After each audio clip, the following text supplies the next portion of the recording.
Cookery சேனலை பார்த்து யார் வேணாலும் சமையல் பண்ணலாம். ஆனா சுவையான சமையல் பண்றது எப்படி?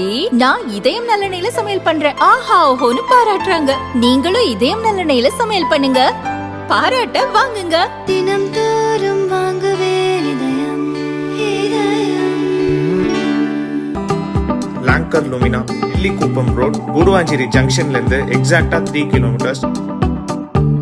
தினமலர் நேயர்களுக்கு வணக்கம். இன்றைய நம்முடைய சிறப்பு நேர்காணலில் நம்மோடு இணைந்திருக்கிறார் டெல்லியிலிருந்து மூத்த பத்திரிகையாளர் திரு ராஜகோபாலன் அவர்கள். எப்பயுமே சுட சுட சுட பல தகவல்களோட வந்திருப்பார். இன்றைக்கும் அப்படித்தான் வந்திருக்கார். அவரோட பேசலாம். வணக்கம் சார். நமஸ்காரமா. நமஸ்காரம் ஷியாமலா. நமஸ்காரம் சார். சொல்லுங்க, முதல்ல இப்போ நடந்து கொண்டிருக்கின்ற ஒரு விஷயம் ராகுல் காந்தி அவர்களுடைய இரட்டை குடியுரிமை தொடர்பான வழக்குல ஒரு டைரக்ஷன் கிடைச்சிருக்கிறத பார்க்கிறோம். அத பத்தி முதல்ல விவரம் சொல்லுங்க. அந்த விக்னேஷ் சிஷிர்ன்றவர் யாரு? அவர் எதற்காக இந்த வழக்கை தாக்கல் செய்திருக்கிறார்? இதோட பின்னணி என்னவா இருக்கு? அதை முதல்ல சொல்லுங்க. அலகாபாத் ஹைகோர்ட்டில் கடந்த 4 மாதங்களாக நிலுவையில் உள்ள கேஸ் இன்று சிபிஐ அலகாபாத் ஹைகோர்ட்டிற்கு சொன்னது, நாங்கள் இதை பற்றி யோசித்து வருகிறோம் என்று. நீதிபதிக்கு கோபம் வந்து விட்டது. அலகாபாத் நீதிபதி அவர் சொல்லிவிட்டார், இனி இது மாதிரியான தகவல்களை சொல்லக்கூடாது, காலம் தாமதப்படுத்தக்கூடாது, தயவு செய்து 19ஆம் தேதிக்குள்ள நீங்க அதை சரி பண்ணணும், இல்ல அப்படின்னா நாங்க ஆர்டர் பாஸ் பண்ணுவோம் சொல்லிட்டாரு. ஸோ இந்த வேகத்துல பாத்தீங்கன்னா எனக்கு என்ன பயமா இருக்குது, இந்த case honourable justice Rahman Masood முன்னாடியும் சுபோத் வித்யார்த்தி என்பது முன்னாடியும் விக்னேஷ் சிஷிர் என்பவர் சொன்னப்பட்ட கேஸ். ராகுல் காந்தி அண்ட் 13 பேர் எலெக்ஷன் கமிஷனுக்கு அவர் போட்டிருக்காரு. இதுல assistant solicitor general Anurag Singh என்பவர் அப்பீல் ஆயிருக்காரு சிபிஐ சார்பில். சோ ஆக மொத்தம் இந்த கேஸ் ஒரு சீரியஸான இதுக்கு போயிருக்குது. பல ஆங்கில ஊடகங்கள், பல ஆங்கில செய்தித்தாள்கள் இந்த செய்தியை மிக பிரபலமாக போடுகிறார்கள். தினமலருக்கு அது எக்ஸ்க்ளூசிவ் ஸ்டோரியாக இருந்தாலும் ராகுல் காந்தியினுடைய இரட்டை குடியுரிமை பிரச்சனை, டியூவல் சிட்டிசன்ஷிப், ஏற்கனவே சுப்பிரமணிய சுவாமி டெல்லி ஹைகோர்ட்டில் ஒரு கேஸ் போட்டிருக்காரு. ஆனா அலகாபாத் கோர்ட்ல இருக்குது. இது ரெண்டும் மெர்ஜ் பண்ணணும்னு கேட்டாங்க. ஆனா விக்னேஷ் சிஷிர்ன்றவர் மாட்டேன்னு சொல்லிட்டார், ஒத்துக்க மாட்டேன்னு. ஸோ அலகாபாத் ஹைகோர்ட் அந்த கேஸ் முன்னிலையில் இருக்கிறது. 19ஆம் தேதி ஆர்டர் போடுவாங்களா, டிஸ்மிஸ் பண்ணுவாங்களா, நீதி அரசருடைய இதை நாம் வர்ணிக்க முடியாது. ஆனால் இன்று பரபரப்பாக டெல்லியில் பேசக்கூடிய செய்தி அதுதான். இல்ல, உள்துறை அமைச்சகத்துக்கிட்ட இது தொடர்பான ஒரு விஷயத்தை கேட்டிருக்காங்களே, அது என்ன? உள்துறை அமைச்சகம் இது தொடர்பா முடிவெடுக்காம இருக்காங்க அப்படிங்கறது, இது ஏன் ஏதாவது டிலே இருக்கா? எதனால இப்ப இந்த ஒரு வழக்கு வருதுன்னா இது தொடர்பான ஒரு விஷயத்தையும் அவங்க சேர்த்து பண்ண வேண்டிய அவசியம் இருக்குல்ல? இல்ல இதான் ஃபர்ஸ்ட் டைம் உள்துறை அமைச்சகத்துக்கு இது டைரக்ஷன் கேட்டு போகுதா? ஷியாமலாஜி, இதுல ஒரு சில நீண்ட தொடர்புகள் இருக்கின்றன. மாண்புமிகு PV நரசிம்மராவ் பிரதமராக இருந்த பொழுது, அப்பொழுது பிரதமர் செயலகத்திற்கு ஒரு கடிதம் வந்தது ஐரோப்பிய நாடுகளிலிருந்து ராகுல் வின்சி என்பவர் பற்றி. அவர் லண்டனில் பணிபுரிந்திருந்த பொழுது ராகுல் வின்சி என்ற பெயரில் ஒரு பாஸ்போர்ட் வைத்திருந்தார். அதை ஒரு IFS officer, Indian foreign service officer Subramanian Swamy கிட்ட சொல்லியிருக்காருன்னு நரசிம்மராவ் சொன்னதாக சுப்பிரமணிய சுவாமி அபிடவிட் ஃபைல் பண்ணியிருக்காரு டெல்லி ஹைகோர்ட்ல. அந்த கேஸ் 6ஆம் தேதி டிசம்பர் மாசம் வருது. அந்த கேஸ் அலகாபாத் கேஸ் ஒன்னா சேரணும்னுட்டு அலகாபாத் கோர்ட்ல நீ கேட்டாங்க. அந்த விக்னேஷ் சிஷிர் மறுத்துட்டார். என்னுடைய கேஸ் தனி, அவருடைய கேஸ் தனி, ரெண்டுத்தையும் தனித்தனியா ஹேண்டில் பண்ணுங்க சொல்லிட்டாரு.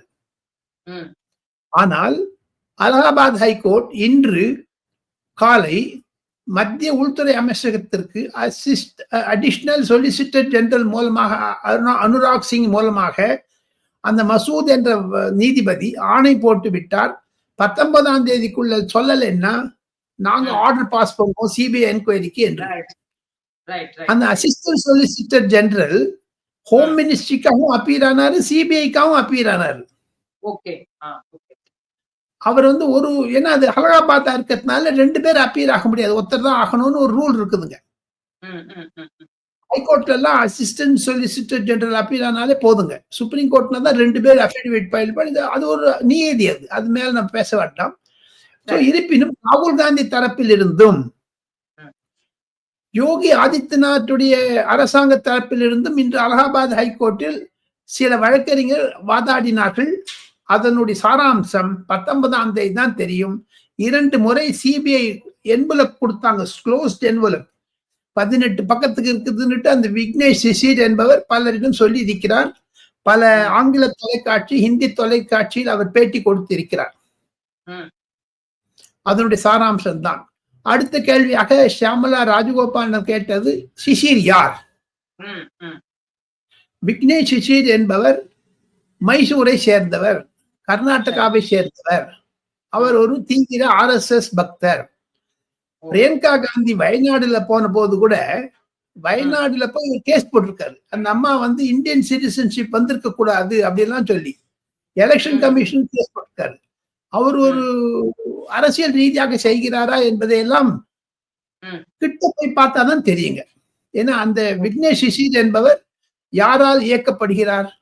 காங்கிரஸ்காரங்கள்லாம் ஒருவேளை சித்தராமையாவா இல்ல மல்லிகார்ஜுன் கர்கே சொல்றாங்களா, யார் சொல்றாங்கன்னு தெரியல.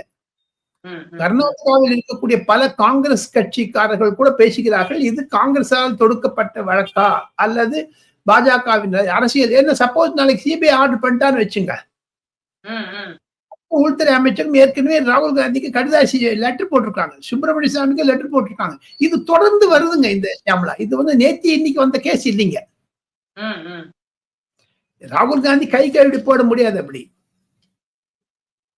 சோ இது வந்து ஒரு ஒரு ஒரு முக்கிய இடத்துல போய் இப்ப இந்த வழக்கு நின்றிருக்கிறது அப்படின்றத நம்ம பார்க்கிறோம். 19ஆம் தேதி இதற்கான விடையும் நமக்கு ஓரளவுக்கு இதுல என்ன அடுத்த கட்டம் என்ன அப்படிங்கிறது கிளியர் ஆயிடும் அப்படின்னு புரிஞ்சுக்க முடியுது. எய்தர் வே, இப்படி போகலாம் அப்படியும் போகலாம். அவங்க வந்து டிஸ்மிஸ் பண்ணலாம், டிஸ்மிஸ் பண்ண சுப்ரீம் கோர்ட் போவாரு. ஆ, ஆ. அக்செப்ட் பண்ணிட்டான்னு வச்சுங்க, சிபிஐக்கு நோட்டீஸ் கொடுத்தா அதை நிறுத்தணும்ட்டு ராகுல் காந்தி சைட்ல இருந்து சுப்ரீம் கோர்ட் போவாங்க. ஆக மொத்தம் இது சுப்ரீம் கோர்ட்டுக்கு வர வேண்டிய கேஸ் மெது மெதுவா ஊர்ந்து வருகிறது. இது 2029 லோக்சபா தேர்தலுக்கு முன்பாக ராகுல் காந்தியை ஒரு வர்ணிக்க வேண்டும், சித்தரிக்க வேண்டும் என்று அரசியல் ரீதியாக பாஜக நினைக்கிறதா? ஏன் அமித்ஷா அவர்கள் இதுவரைக்கும் அது ரிப்ளை கொடுக்காத இருக்காங்க? ம், ம். இது வந்து அரசியல் பிரச்சனையாகும். அவர் மேல சிம்பத்தி வந்துடக்கூடாது. ஆனால் அவர் செய்த குற்றத்தையும் வெளியே கொண்டு வர வேண்டும். எப்படி நேஷனல் ஹெரால்ட்ல 90 கோடி எடுத்தார்னு ஒரு வம்பு வந்ததோ அதே மாதிரி இந்த வம்பு வரும். இப்போ ஒண்ணு இல்ல, ஷியாமலாவுக்கு 3 பாஸ்போர்ட் இருக்குது, சிங்கப்பூர், தாய்லாந்து, டெல்லின்னு நான் ஒரு கேஸ் போடுறேன்னு வச்சுங்க. ம், ம், ம். இந்த ஷியாமலா ஒரு கேஸ் போடுறாங்க, ராஜகோபாலனுக்கு UK பாஸ்போர்ட் இருக்குது, USA பாஸ்போர்ட் இருக்குதுன்னுட்டு. அதை சொல்லக்கூடியது மத்திய உள்துறை அமைச்சகம் தான். ம்.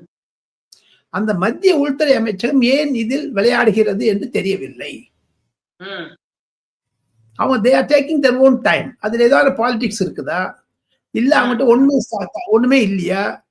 இதில் ராகுல் காந்தியை பயமுறுத்தத்துக்கு வச்சிருக்காங்களா? எப்படி பூச்சி காமிப்பாங்க, இந்த சின்ன குழந்தைக்கு கர்மாம்பூச்சி பார்த்தா பயப்படும் பாருங்க, ம், ம்.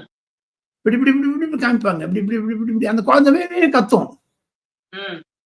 அப்புறம் கொஞ்ச நாள் கழிச்சு அந்த மாதிரி ராகுல் காந்தி காமிக்கிறாங்களா தெரியல. ஏன்னா அவர் வந்து மகாராஷ்டிரா தேர்தலில் தோல்வி விட்ட பிறகு இது ஒரு தோல்வியாக கருதலாமா? சமயம் பார்ப்பாங்க. எப்பவுமே எவ்ரி திங் இன் பாலிடிக்ஸ் ஒரு டைம்லி ஆக்ஷன் இருக்குங்க. ம், ம். அதுதான் எனக்கு கிடைத்த தகவலை உரைகள் நேரம் ஷியாமலா மூலமாக பகிர்ந்து கொள்கிறேன். சரி. இப்ப அடுத்ததாக வந்து பிரியங்கா வாத்ரா அவர்கள் என்றைக்கு வந்து பொறுப்பேற்க போகிறார், பதவி ஏற்க போகிறார் அப்படின்ற அந்த தகவலும் சொல்லுங்க. என்றைக்கு அவர் வந்து அவரும் இந்த நாடாளுமன்ற குளிர்கால கூட்டத்தொடரிலேயே உள்ள ஜாயின் பண்ணிடுவாங்களா இவங்களோட அப்படின்றதையும் பண்ணிடுவாங்க. 28ஆம் தேதி வியாழக்கிழமை காலை 11 மணிக்கு பதவி ஏற்க இருக்கிறார். அதற்கு ஒரு மாபெரும் ஜோடனைகள் நடக்கின்றன. தாய் சோனியா காந்தி லோக்சபாவுடைய பார்வையாளர் சீட்டிலிருந்து பார்க்க இருக்கிறார்.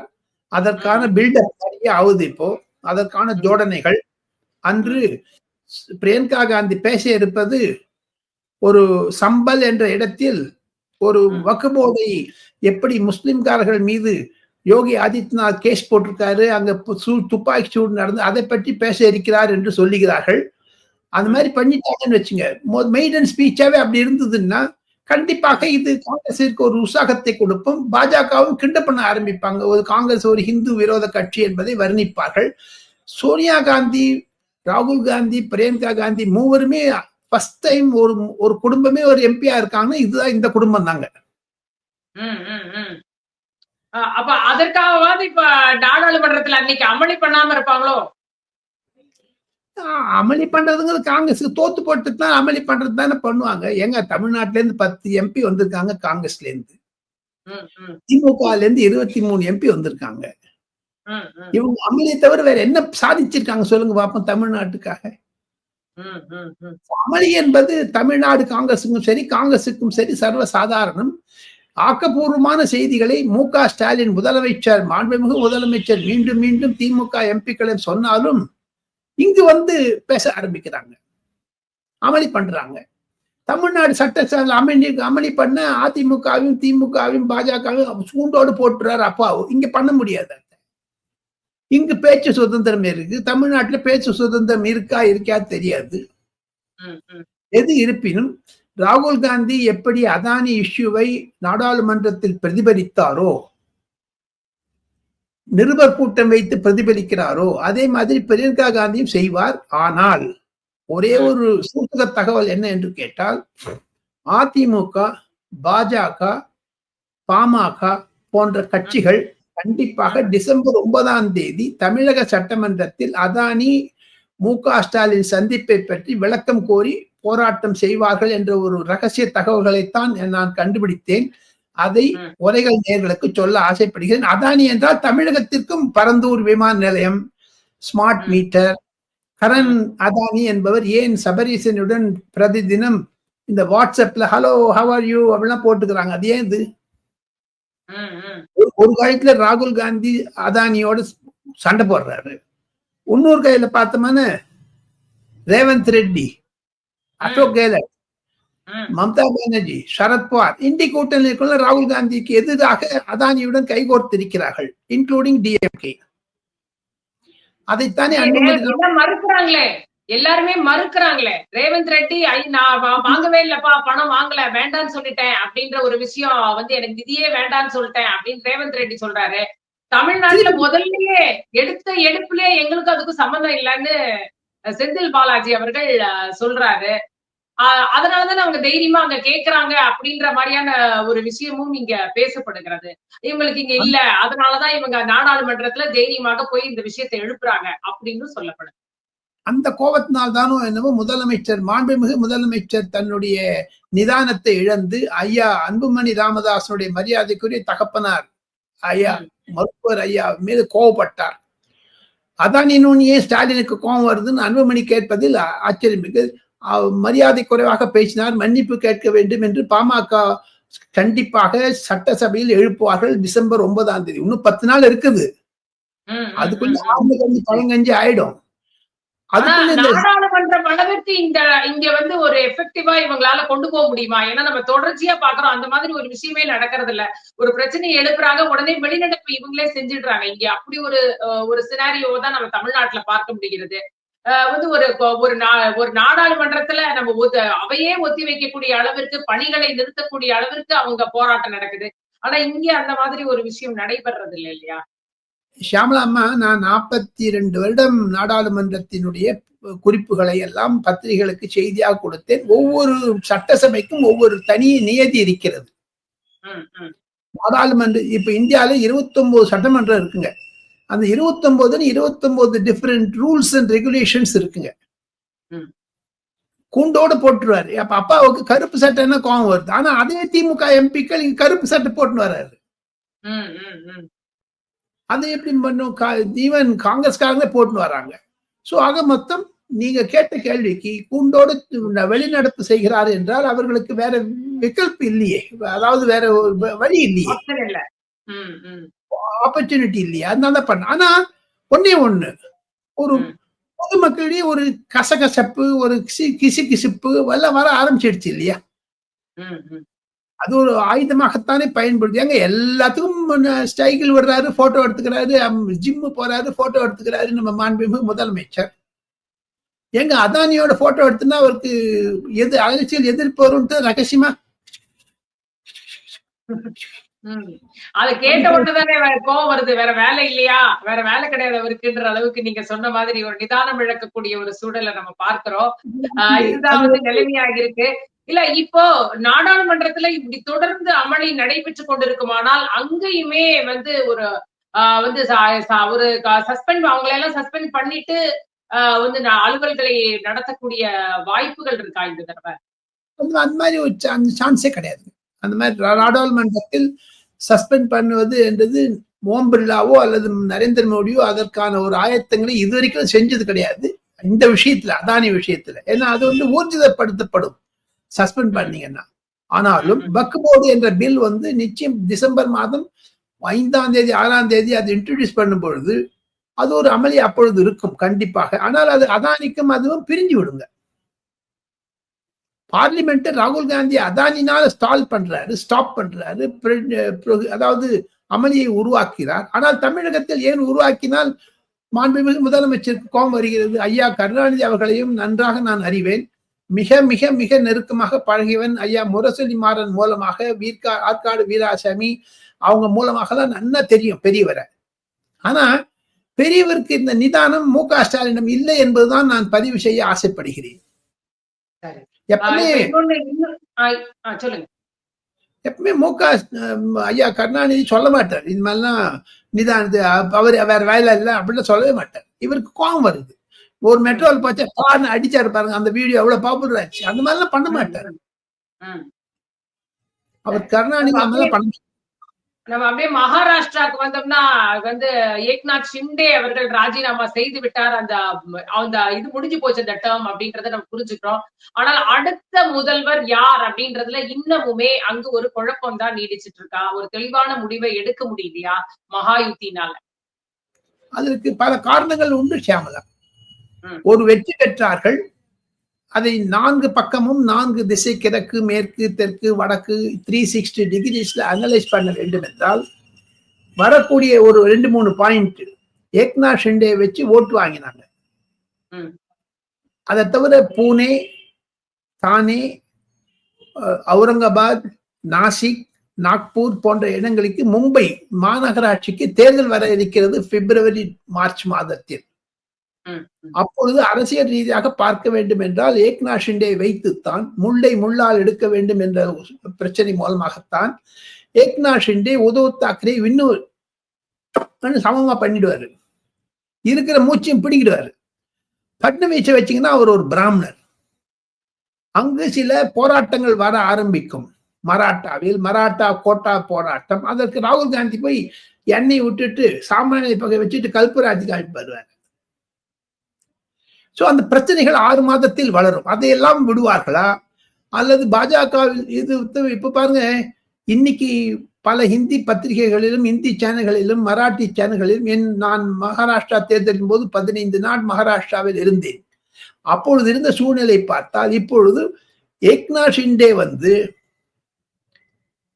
உத்தவ் தாக்கரே எம்எல்ஏக்கள் 8 பேரை ஈர்க்க பார்க்கிறார்.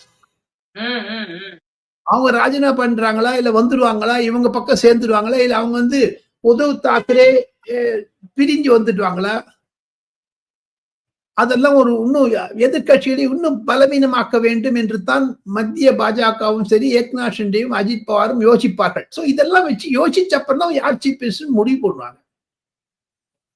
இன்னைக்கு அவர் இன்னும் டைம் ஆகுமா, இன்னும் காலம் பிடிக்கும். அப்போ உடனடியாக பதவி ஏற்பு அப்படிங்கறத நம்ம யோசிக்க முடியாது. நாம் இருவரும் பேசிக் கொண்டு இருக்கக்கூடிய செவ்வாய்க்கிழமை 26 நவம்பர் மாதத்தில் 7 மணிக்கு, நான் பேசுவது 5 மணிக்கு, அவங்க 7 மணிக்கு அமித்ஷாவை சந்திக்கிறார்கள் இந்த மூவரும்.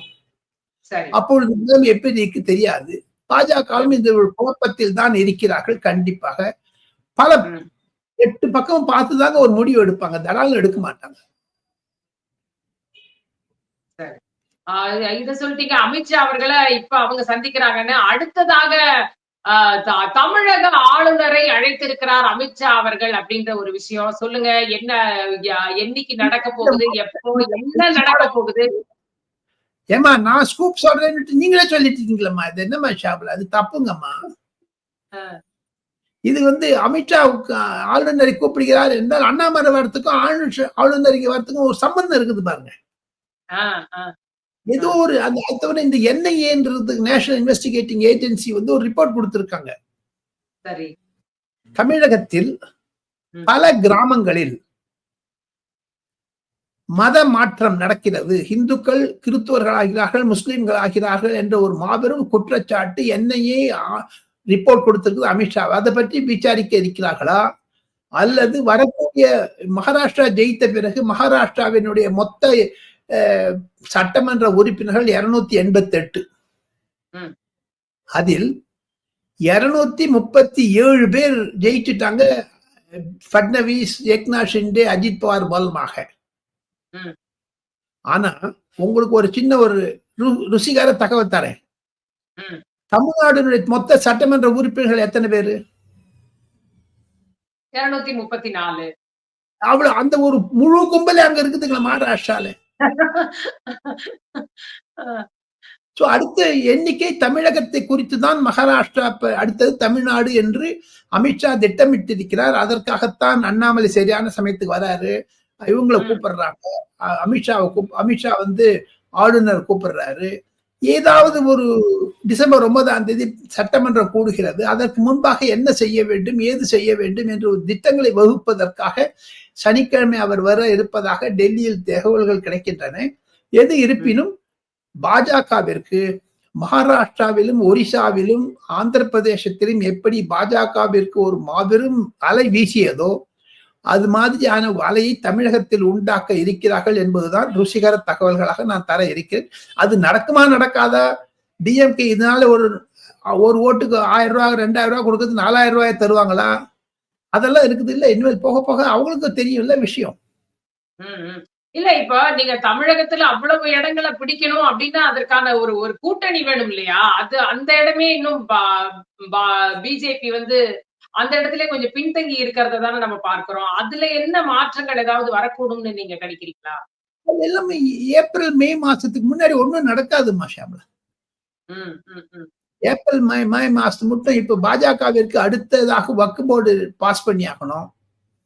அடுத்ததாக நல்ல வேலையா தமிழ்நாட்டை கான்சென்ட்ரேட் பண்ணுவான்னு ஏன் சொல்றேன்னு கேட்டீங்கன்னா 2025 12 மாதங்களில் நரேந்திர மோடி பிரதமரான பிறகு முதல் முறையாக 2 சட்டமன்ற தேர்தல்கள் தான் வர இருக்கின்றன. ஒன்னு டெல்லி, இன்னொன்னு பீகார். இந்த 12 மாசத்துல நடுவுல பெரிய ஒரு பிக் ஸ்டேட்டுக்கு எலெக்ஷன் வரல. சோ ஆக மொத்தம் அவங்களுடைய கான்சென்ட்ரேஷன் முழுக்க south India, in particular Tamil Nadu மேலதான் இருக்கும். இப்ப பாருங்க, நீங்க என் வாயை கலப்பி விட்டுதான் நான் சொல்றேன். இந்தி கூட்டணியில் எல்லாம் சைலண்ட் ஆயிட்டாங்க எம்.கே. ஸ்டாலினை தவிர. இப்ப உத்தவ் தாக்கரே அவுட், மம்தா பானர்ஜி சைலன்ஸ், லாலு யாதவ் அம்பேல் அங்க இது வழிச்சின் போயிடுச்சு. பீகார்ல எலெக்ஷன் 4க்கு 4 அவங்க பிஜேபி ஜெயிச்சுட்டாங்க, என்டிஏ ஜெயிச்சிருச்சு. அப்புறம் இன்னொன்னு பாத்தீங்கன்னா உங்களுக்கு நவீன் பட்நாயக் இல்ல, இருக்கிற இடமே தெரியா போயிடுச்சு. மஹ்பூபா முஃப்தி முகமது தெரியா போயிடுச்சு. இந்தி கூட்டணி இருக்கவங்க அவங்க ஒன்னா காலி பண்ணிட்டு வராங்க பாருங்க பிஜேபி காரங்க. அது ரகசியத்தை யாருமே சொல்ல மாட்டாங்க. உரைகள்ல ஷாமலா ராஜகோபால் டிபேட்ல அது வரும், வேற எதுலயும் வராது. இல்ல மம்தா பானர்ஜி தலைமையில இந்த இந்தி கூட்டணி இப்ப அந்த லீடு எடுக்கணும் அப்படின்ற ஒரு குரல் கூட கேக்குதே மகாராஷ்டிரா தோல்விக்கு அப்புறம். அப்ப ராகுல் காந்தி அவுட்னு அர்த்தமா? இல்ல அப்படி ஒரு குரல் அங்க இருந்து திரிணாமுல் காங்கிரஸ் தரப்புல இருந்து வருதே, அதனாலதான் கேள்வி கேட்கிறேன். ஏன்னா வெஸ்ட் பெங்கால்ல அனைத்து சட்டப்பேரவை இடைத்தேர்தல் நடந்த எல்லாத்தையும் ஸ்வீப் பண்ணிட்டாங்க மம்தா பானர்ஜி அவர்கள். சோ அப்போ மம்தா பானர்ஜி தலைமையில ஏன் இருக்கக்கூடாதுன்ற ஒரு திரும்ப அந்த பாயிண்ட்டுக்கு வர்ற மாதிரி தெரியுது. வராங்க. நீங்க சொல்ற 100க்கு 100 கரெக்ட். அந்த மம்தா பானர்ஜியினுடைய பொதுக்குழுவை சீரமைத்திருக்கிறார். நேற்று தான் அந்த எக்ஸிகியூட்டிவ் கமிட்டி எல்லாம் ரெடியா பண்ணியிருக்காங்க. மம்தா பானர்ஜி நேற்று முன்தினம் என்று 23ஆம் தேதி ராகுல் காந்தி தோல்வியை பற்றி கேட்டறிந்தாரோ 24ஆம் தேதி காலையில், நேற்று முன்தினம் காலையில், அதாவது ஞாயிற்றுக்கிழமை காலையில் மம்தா பானர்ஜி 1/2 மணி நேரம் சரத்பவாருடன் பேசிக் கொண்டிருந்தார். அதற்கு பிறகுதான் மம்தா பானர்ஜி சொல்லியிருக்காங்க, இனிமேல் ராகுல் காந்தியை பற்றி நாம் கவலைப்பட வேண்டாம், இண்டி கூட்டணியில் நாம் இருவரில் யாராவது ஒருவர் தலைவராக வேண்டும் என்று. ஆக மொத்தம் இண்டி கூட்டணியில் உடைஞ்சாச்சுங்க. நான் எதுக்கு இது சொல்ல வரேன்னா, பட் ஸ்டாலின் வண்டி ஒட்டிட்டு இருக்காரு, என்னன்னு தெரியல. இல்லையே, சுத்தி முத்தி வந்து தேர்தல் தோல்வின்னு வரும்பொழுது வந்து வாக்குப்பதிவு இயந்திரத்தை வந்து மேலேயே குற்றம் திரும்பியும் வருது. இன்றைக்கு கூட பாக்குறோம், உச்ச நீதிமன்றத்திலயும் இந்த மாதிரி ஒரு வழக்கு. அதுல ரொம்ப இன்ட்ரெஸ்டிங்கா நீதிபதிகள் வந்து ஒரு குட்டு வச்சிருக்கிறதையும் பார்க்க முடிகிறது. அதையும் சொல்லுங்க, எப்பெல்லாம் ஒரு தோல்வி வருதோ அப்பெல்லாம் இந்த வழக்குகளும் வர்றத பாக்குறோம். நீங்க எப்படி இத பாக்குறீங்க? இப்போ பிரியங்கா காந்தி ஜெயிச்சது ஈவினால ஜெயிச்சாங்களா? அப்போ 4 லட்சம் ஓட்டு வாங்கியிருக்காங்களா? அது ஈவிஎம் வாங்கினா எப்படி வாங்கினா? இல்ல ஜார்க்கண்ட்ல ஜெயிச்சது எப்படி? அதைத்தானே சரத்பவார் சொல்லுகிறார். இவிஎம் பற்றி பிளேம் பண்ணது ஸ்டாப் இட் சொல்லுகிறார் சரத்பவார் சொல்லுவது. ஆக மொத்தம் ஒரு தாங்கள் கேட்ட மாதிரி மகாராஷ்டிராவிற்கு பிறகு இண்டி கூட்டணியில் பிளவு அதிகமாகிவிட்டது. ஆனால் அந்த பிளவு அதிகமாகுமா, நிற்குமா, ஒட்டி கொள்ளுமா என்பதெல்லாம் காலம்தான் பதில் சொல்லும். சரி, இங்க தமிழ்நாட்டை பொறுத்த வரைக்கும் தமிழக வெற்றி கழகம் வந்து அவருடைய செயல்பாடுகள், அவர் கொள்கை, இதெல்லாம் வந்து யார வந்து ஒரு பாதிப்பை யாருக்கு கொடுக்கும் அப்படின்னு நீங்க நினைக்கிறீங்க? இது ஒரு புது கட்சி வரவு, இது எப்படி இருக்கும்னு உங்களுடைய பார்வையில நீங்க அசஸ் பண்றீங்க? என்னுடைய பார்வை என்பதை தவிர டெல்லியில் இருக்கக்கூடிய பல அரசியல் தலைவர்கள், CBI, CPM, BJP, Congress, even Samajwadi party, ராகுல் காந்தியுடன் இருப்பவர்கள், அவர்கள் பலரிடம் பேசியதில் ஒன்றே ஒன்று வருத்தமாக இருக்கிறது சொல்லுவதற்கு. அவர் உதயநிதியால் தயாரிக்கப்பட்டவர், திமுகவிற்கு முகமூடியாகத்தான் இருந்தார் ஒரு காலத்தில் விஜய். ஆனால் அண்ணாமலையை கட்டுப்படுத்த வேண்டும், சீமானை கட்டுப்படுத்த வேண்டும் என்று திமுகவுடைய ஒரு ராஜதந்திரம் பலிக்கவில்லை. அவர் விஜய் வந்து ஆரம்பிச்சிட்டாரு. விழுப்புரம் கூட்டத்துக்கு அப்புறம், இந்த கள்ளக்குறிச்சி கூட்டத்துக்கு அப்புறம் அவருக்கு தெம்பு வந்துருச்சு. அவர் வந்து பாயசமா பாசிசமான்னு கேட்டோடனே திமுகவுக்கு ஒரு வெத்துக்குட்டி ஏற்றி வச்சுட்டாரு. அப்படி பத்தி எரியுது இப்போ. இது நடுவில் விசிகாவுக்கு நம்ம திருமாவளவன் அவரோட போறேங்கிற ஒசறது ஏதாவது உரைக்கிறது அதெல்லாம் நடக்கலை. இப்போ டிசம்பர் 6ஆம் தேதிக்கு. ஸோ ஆக மொத்தம் அவர் அம்பேத்கர் ஈவி ராமசாமி நாயக்கருடைய கொள்கைகளை நான் ஏற்கிறேன், ஆனால் கடவுள் பக்தி இருக்குன்னு ஒரு கான்ட்ரடிக்ஷன் இருக்கு பாருங்க. உதயநிதி ஃபண்டட் ஆர்குமெண்டாக சொன்ன, எப்படி ரஜினிகாந்த் 2021 தேர்தலில் டபால் என்று ஒரு பல்ட்டி அடித்தாரோ, கமலஹாசன் எப்படி தரால் என்று சரணாகதி அடைந்தாரோ திமுகவிடம் ஒரு ராஜ்யசபா சீட்டிற்காக, அதே மாதிரி விஜய் 2026க்கு பிறகு திமுகவினுடைய ஆன்டி இன்கம்பன்சியை தடுப்பதற்காகத்தான் அவர் உருவாக்கப்பட்டிருக்கிறார் என்று சில பாஜக காங்கிரஸ்காரர்கள் டெல்லியில் நினைக்கிறார்கள். அதுதான் யதார்த்தம். சம்பளம். அதே நேரத்துல சீமானுடைய வாக்குகள்ல தான் அவரு வந்து பெருமளவுல சேதம் ஏற்படுத்த போறாரா? சீமான் வர்சஸ் விஜய் இப்ப நடுவுல நிறைய நடந்து போயிடுச்சு. அத நீங்க எப்படி வியூ பண்றீங்க? டெல்லியில அதை எப்படி பார்க்கிறாங்க?